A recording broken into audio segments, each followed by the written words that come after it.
여러분, 이 신발이 성인 여성의 신발이라면 믿어지시나요? 눈으로 보고도 믿어지지 않는 중국의 악습인 전족. 전족은 중국에서 여자의 발을 인위적으로 작게 하기 위해 헝겊으로 꽁꽁 묶던 풍습을 말합니다. 전족은 보통 아이가 걸을 수 있는 나이인 4살에서 5살 때 시작하는데요. 그러나 전족하기 전에 아이의 발이 자라지 못하도록 발에 꼭 끼는 신발을 신겨서 자연스럽게 성장하지 못하도록 합니다. 한창 성장할 시기에 억지로 묶인 발 때문에 느끼는 여자아이들의 통증은 상상을 초월했는데요. 당시 이 작은 발 한 쌍을 가지려면 한 동이의 눈물을 쏟아야 한다라는 말이 유행처럼 번졌으니 그 고통을 짐작할 수 있습니다. 아이의 발을 뜨거운 물에 집어넣어 부드럽게 만들고 그 다음 엄지발가락만 제외하고 나머지 4개의 발가락을 완전히 꺾어 발바닥 밑으로 억지로 구겨 밀어넣고 길고 흰 천으로 발을 강하게 압박하여 묶습니다.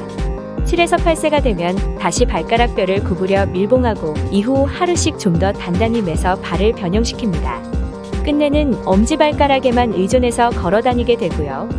작고 뾰족하고 구부러지고 가녀린 상태가 되어야 했습니다. 이 모든 과정을 거치는데 약 3년이라는 시간이 걸립니다. 또한 발을 동여매는 것만으로는 끝나지 않았는데요.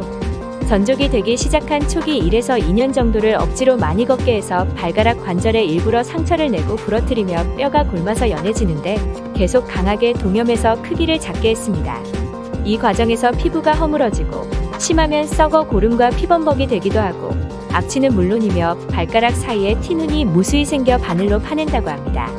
이렇게 수차에 걸쳐 소독과 동여매기를 거듭하는 동안 발가락은 발바닥을 향해 굽어들어가 전신의 체중을 8개의 발가락으로 지탱해야 하기 때문에 너무 고통스러워 일어설 수도 없어지고요.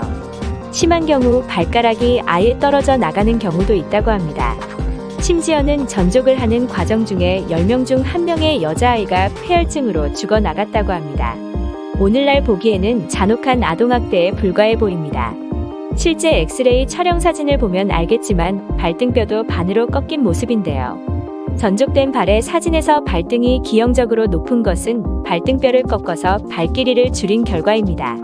발등의 뼈가 위로 솟을수록 아름답다고 느꼈는데요. 시대가 바뀌어 중간에 푼 경우 이렇게 발가락은 돌아왔지만 이미 솟아버린 발등은 돌아오지 않는 모습을 보입니다.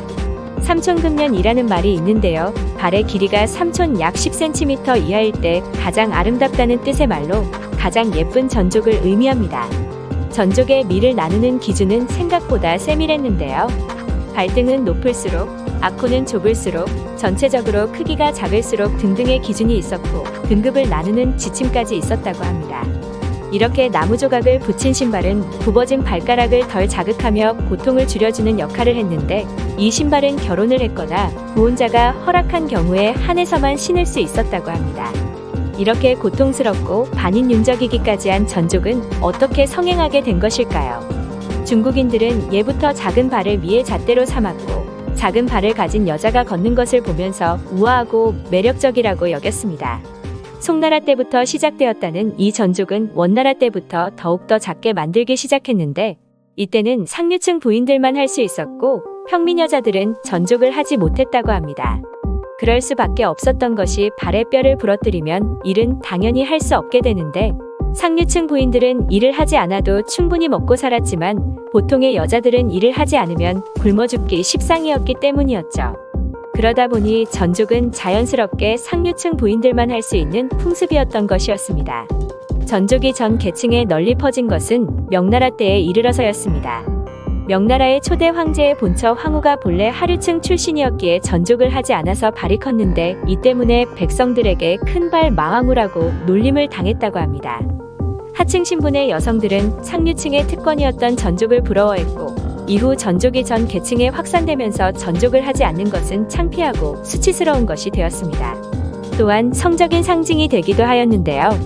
전족을 하게 되면 걸음을 걸을 때 신체의 모든 무게가 발 뒤꿈치에 쏠리게 되고 이렇게 발 뒤꿈치에 무게가 실려 걷게 되면 자연스럽게 허리를 움직여야 하는데 이렇게 오랜 시간 반복이 되면 골반이 발달하게 되고 엉덩이에 일정 하중이 집중되어 아름다운 체격으로 변해 여성성을 극대화시킬 수 있다고 믿었습니다. 중국에서 여성의 발은 남편이 아니면 접촉할 수도 살펴볼 수도 없는 신체 부위였으며 외간 남자에게 맨발을 보인다는 것은 상상조차 할 수 없는 일이어서 가슴이나 엉덩이를 만지는 행위보다도 금기시되었습니다. 이러한 이유 때문에 전족한 발은 신체의 그 어느 부위보다도 가장 은밀한 부분이자 성적 매력의 결집체로 이해되었습니다.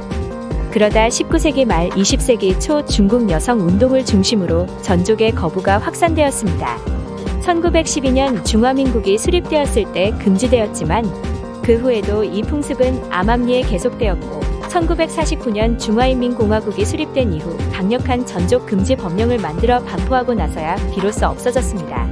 그렇지만 아직까지도 전족으로 고생하고 있는 할머니들이 몇몇 계시는데요. 여름에는 발에서 고약한 냄새가 진동하고 겨울에는 혈액순환 부족으로 동상에 걸리기 쉬워 조심해야 한다며 가족들은 물론 이웃에게도 이상한 발이 부끄러워 늘 보이지 않게 된다며 이해하기 힘들었던 젊은 날의 아픔에 대해 슬프게 생각한다고 말했습니다. 이처럼 중국의 전족은 참으로 가슴 아픈 중국 여성들의 역사입니다. 중국의 여러 문화는 오랜 시간 동안 거의 모든 주변 지역으로 전파되었고 많은 영향을 미쳤었는데요. 그러나 전족만큼은 일본, 베트남 또 우리 한국 등 그 어느 나라에도 전해지지 않았습니다. 전족은 그만큼 중국적인 환경과 관념 구조를 토대로 한 관습이었다고 보며 한국에 영향을 주지 않은 것만은 천만다행이라고 생각됩니다. 결국 전족은 남성 여성을 떠나 미에 대한 사람들의 잘못된 집착이 만들어낸 결과가 아닐까요? 전족과는 형태가 다르지만 미의 집착이 만들어낸 부정적 부산물들은 오늘날의 한국에도 존재하는 것 같아 안타까운 마음이 듭니다. 시청해주셔서 감사합니다.